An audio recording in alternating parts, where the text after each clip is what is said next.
salamat.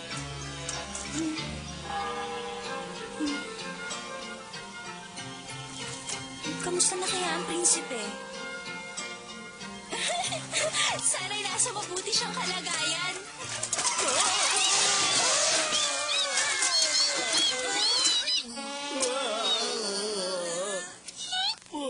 Ipagpatawad niyo.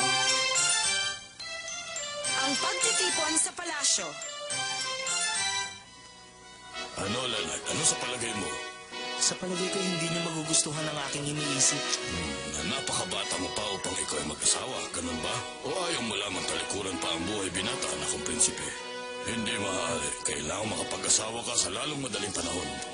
Nasisiguro kung maraming dalaga mapagpipilian. Pero Katulad ng anak ni Sarah na si Isabel. hindi ko pa po siya gaano kilala. Ang isa pa, hindi pa ako handang lumagay sa ganyang klase ng buhay, ama kong hari. Ito pa umanhin po ninyo. Leonard, sandali. Kailangan sundin mo kami. Ay, siguro ngay napakabata pa niya upang lumagay sa tahimik. Subalit, yan ang kaugaliang sinusunod na natin kahit noon pa man, mahal kong Reyna. At isa pa'y kailangan may humalili na sa akin. Isang imbitasyon mula sa palasyo. Mama! Mama! Mama! Naku! Mama! Ito na marahil ang pinapagayan sa dali ng aking buhay! Bakit? Ano ba nangyayari sa'yo, bata ka? Pwede ba sabihin mo ng maayos at na maunawaan ko? Hindi kaya masama lang ang kanyang pakiramdam? Ay, Katarina, ano ba nangyayari sa'yo? Baka magtatatalong ka rin sa tuwa kung ikaw rin mismo siyang makakabasa ng imbitasyon ito mula kay Prinsipe Leonard para sa isang pagtitipon. Ha? Ano? Totoo nga sinasabi niya, Mama. Ha? At sa pagtitipong din yun, doon niya pipiliin ang kanyang mapapangasawa. Mama, kailangan natin makabili ng bagong damit. Narinig mo yon? Iniimbitahan kaming dumalo ng prinsipe para sa isang pagtitipon. Oo. Kailangang makaisip ako ng paraan. Kailangan makasal siya sa aking anak na si Isabel. Hindi siya dapat mapunta kung kanino lang. Ano naman ang gusto mong itanong sa akin, Prinsipe Leonard? Ang totoo, hindi naman ito gaano mahalaga, Isabel. Maaari ko bang malaman kung ano yun? Ibig ko lang kasing malaman kung madalas ba kayong magkasalo ng iyong ama sa pagkainan. O labis-labis ang pagsisilbi niya sa palasyo, kaya halos gabi na lamang kayo kung magkita sa inyong tahanan. Nakakamangha ang iyong mga katanungan. Naisip ko lang kasi maraming gawain sa palasyo at sa dami ng trabaho ng iyong ama, baka hindi na kayo nagkikita. Napakamaalalahanin mo pala, Prinsipe Leonard. At gusto mo ba talagang malaman kung talagang madalas akong mag-isa sa paghahaponan? Kung maaari sana, Isabel. Wala kang dapat ipag-alala kung palagi ako nag-iisa. Nasanay na akong parating walang kasama. Alam mo ba, Prinsipe Leonard, nasanay na ako na umaga siyang umaalis at gabi na akong bumabalik ng bahay. Alam ko may ibang dahilan ni Sarah. Hindi naman siya gabi umuwi talaga. Kawawang Isabel, niloloko siya ng kanyang ama. O bakit tila natahimik ka? Wala. Maraming salamat sa oras na nilaan mo sa akin. Kailangan ko nang umuwi. Magkita na lamang tayo sa pagtitipon. Pagtitipon? Anong pagtitipon? Palabiro ka talaga. Ang pagtitipon na yan ay para sa'yo. Kung saan ihahayag mo na kung sino ang iyong makakaisang dibdib. Hindi totoo yan. Huli na ang lahat, Leonard. Hindi na natin maaaring iurong ang pagtitipon. Tinutulungan ka lang namin to pa rin iyong tungkulin. Pero ama kong hari, Hindi ka na maaaring tumanggi, Leonard. Marami na ang kababayan natin ang umaasa. Balang araw ay mag-aasawa ka rin at yun ay hindi mo maiiwasan. Sa pagtitipon ay makakapamili ka ayon sa iyong kagustuhan. Ngunit kung talagang wala kang mapili, ay igagalang namin ang iyong pasya.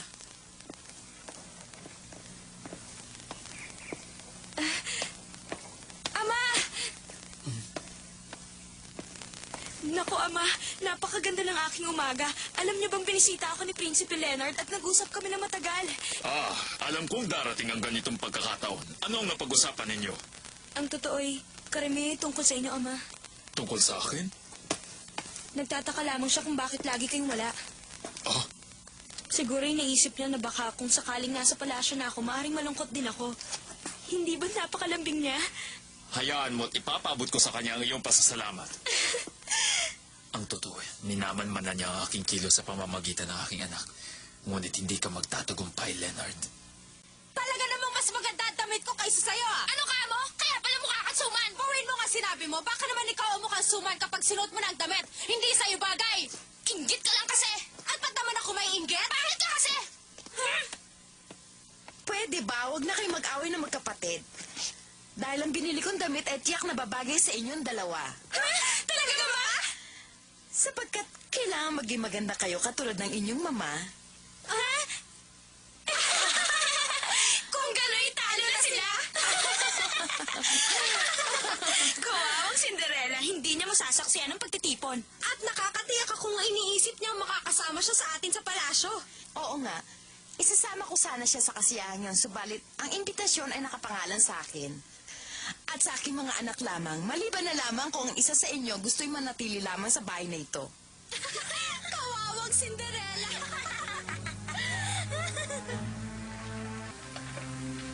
Kawawa ka naman, Cinderella. Ang ganitong gawain na hindi makatarungan. Totoo yan! Nasilip ko ang imbitasyon at nakita ko galing sa Cinderella doon! Walang kaluluwa! Huwag na kayong magalit. Ayoko din namang pumunta roon dahil wala naman ako isusuot. Pero Cinderella, At isa pa, ang mga dadalo doon ay anak ng mayayaman. Kawawa naman siya. Hindi nila kailangang mahalatang nagdaramdam ako. Gusto ko rin pumunta pero... Panoorin mo pa natin siya sa ganong kalagayan niya. Hindi na tayo kailangan umupo lang dito at pabayaan siyang maiwan. Kailangan tulungan natin si Cinderella. tama. Payag ako. Lalo ako. Sama-sama tayong tutulungan si Cinderella.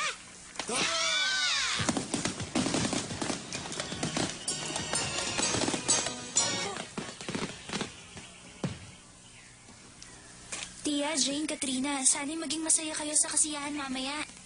Sigurado magiging matagumpay ang gabing ito sa amin, Cinderella. Kaya huwag mong kalilimutang maghanda ng masarap na hapunan. Opo. At sa susunod na makita mo ako, ang itatawag mo na sa akin ng prinsesa. Huwag ka nga mangarap dahil ako ang mapipili. Hindi mangyayari yon. Mangyayari yon. Habang wala kami, makakapagpahinga ka dahil wala kang nang pagsisilbihan.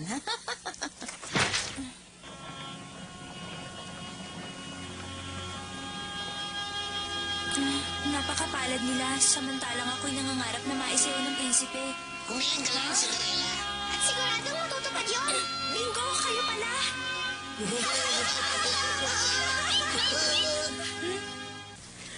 Matagumpay ang binalak nating kasiyahan, mahal kong hari. Tiyak na sa dami ng babae niyan ay makakapili ng ating anak na si Leonard. Pamahin, mga nahari. Anong kailangan mo, Saral? Ipagpatawad po ninyo ang aking paggambala. Subalit naparito po ako upang tulungan kayo sa inyong binabala. Tungkol sa prinsipe? At paano ka makakatulong, Duke Zaral? Sa pagsasabing ang inyong anak na si Leonard at ang aking anak na si Isabel ay mayroon ng unawaan. Ano? May unawaan na sila ni Isabel? Tutol po ang inyong anak sa kasiyang ito, ngunit hindi na lang niya sa inyo sinabi. Nagtapat siya ng pag-ibig sa aking anak at tinanggap naman siya. Nakasisiguro ka ba, Duke Saral? Opo. Kahapon lamang po ay binisita niya ang aking anak at nag-usap sila na matagal. Sinabi niya rito ang kanyang salubin. Saral! Prinsipe Leonard, ipagpatawad mo kung inunahan na kita sa pagtatapat ng inyong ugnayan ni Isabel. Anong ugnayan? Kung ako sa'yo, ititikom ko na lang ang aking bibig kung ayaw mong sumagbulat ang isang lihim. Tayo na po, mahal na prinsipe. Nais ko nang makakita ng mga apo sa palasyong ito. Mahal, matagal pa mangyayari yan. Tama ka.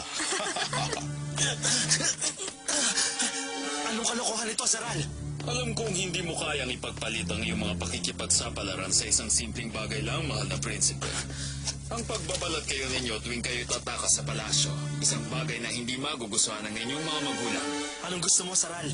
Wala naman po. Gusto ko lamang pangalagaan ang inyong lihim nang sa gayon, hindi naman sa'yo magalit ng mahal na hari. Tinatakot mo ba ako, Saral? Pamili ka, ang pakikipagtipan sa aking anak o magsusumbong Huwag ako. mo siyang ipilit sa akin! Huwag kang magmatapang. Sa halip ay isipin mo ang mawawala sa'yo kapag nalaman nilang tumatakas ka. Mukhang wala akong magagawa. Isipin ninyo ang mangyayari kung sakaling kayo ay tumanggi sa aking inaalok at sakaling malaman ito ng inyong mga magulang. Alam kong naiinip ka na sa palasyong ito, kaya ngayon pa lang ay tinatanong ko na sa iyo kung sumasangayon ka sa aking minumungkahi. Ang mabuti siguro ay mauna na ako sa inyo upang maisayos ko na ang lahat. Hindi ka pa ba tapos dyan? Malapit na, Bingo! Ang tagal mo namang magbihis! Tapos na ako! Ah!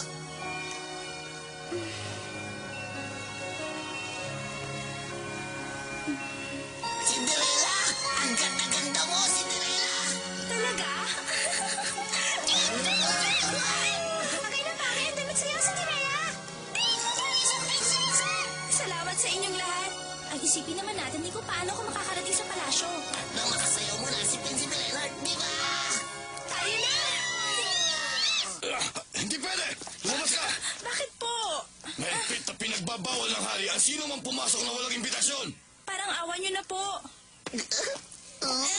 Cinderella! Ano ka na ngayon? Hindi ako basta papayag na ipagtabuyan na lang pagkatapos ng ating pagsisikap.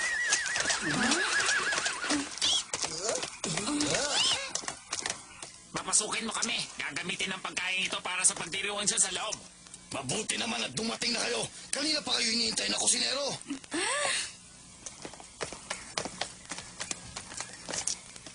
Ay, salamat. Pasensya na po kayo at nagloko ang aking kabayo.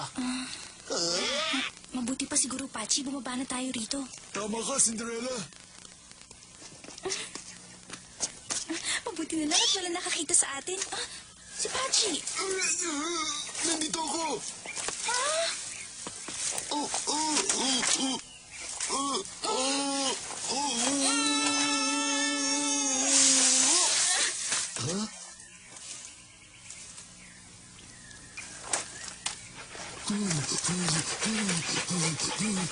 Magpapahinga na lang muna tayo dito sandali at mamaya ipapasok na tayo dun sa kasiyahan.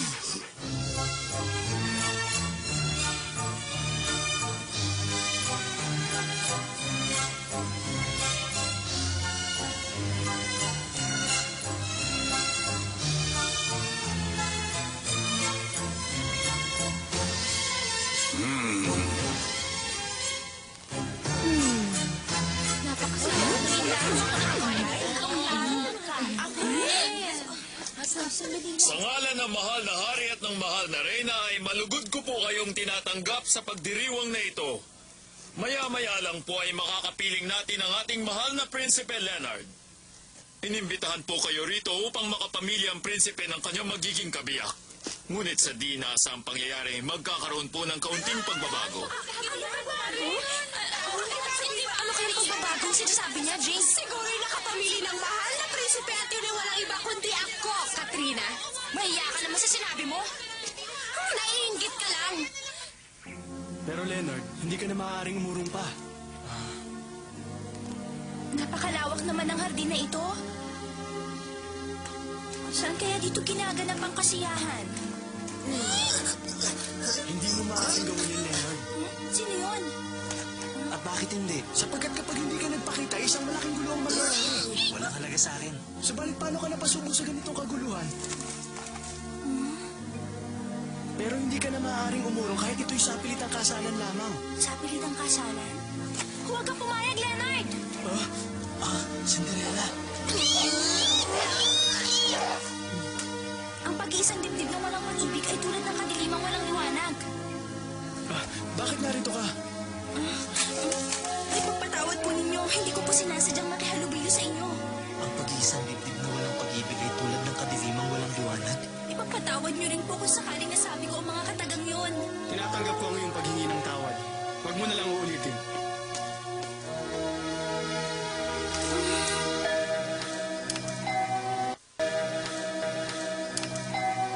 Cinderella, bakit ka malungkot? Hindi ako makapaniwalang dinadanas niya ang mga ganito. Namamalik pa taba ako, pero parang pamilyar sa akin ang Prinsipe Leonard na yun. Tama ka, kahit amoy niya ay pamilyar din. Kailangan tulungan natin siya. Hindi siya dapat makasal sa isang babaeng hindi niya mahal. Sa tingin mo, may gagawa tayo! Pero kailangan pag-isipan natin. Tao po! Ano kaya ang binabalak ng aking kaibigan? Ay, nasa bigla ako makita ang prinsipe. Bagay na bagay sa'yo.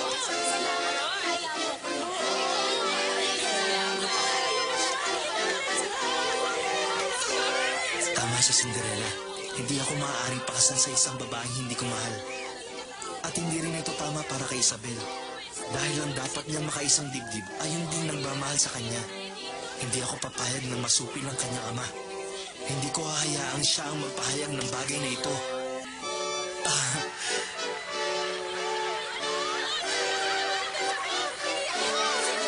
Anong gagawin natin, Cinderella? Nalalapit na ang kanyang papapayag. Kailangan makaisip tayo ng paraan.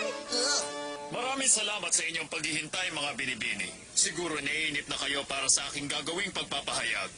Isabel, pumarito ka. Opo, Ama. Hindi ko maintindihan. Hindi ako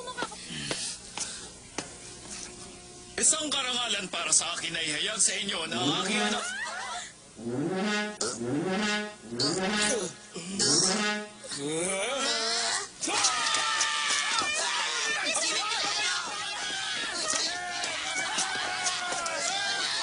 Anong kalokohan yan? Magpatugtog kayo! Gaya ng aking sinabi, ang aking anak at si Prinsipe Leonard ay...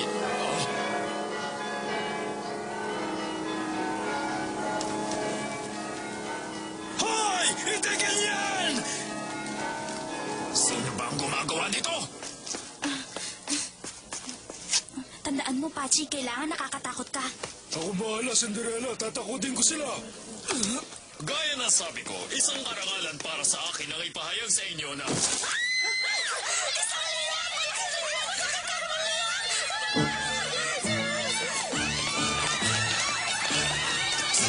Hindi ba ako tapos sa ipapahayag ko sa inyo? Wala na nakikinig, Ama. Pero dapat...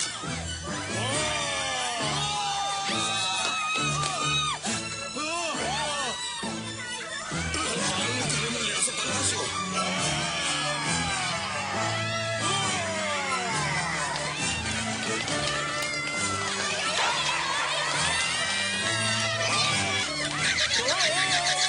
Ngayon, alam ko na kung anong binabalak ni Cinderella. Pero sa tingin ko ay kailangan ng tulong ni Pachi.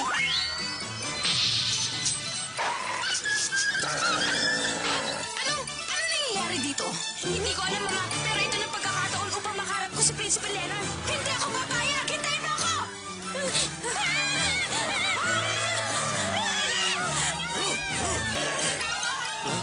Pamilya sa akin makilos ang hayop na yun. Tama si Pachi siya. At alam kong si Cinderella ang napakalaw nito. Bakit natahimik ka, Leonard? Wala. Naisip ko lang sayang at hindi tayo nakapagsayaw. Siguro'y tama na ang pananakot mo yan.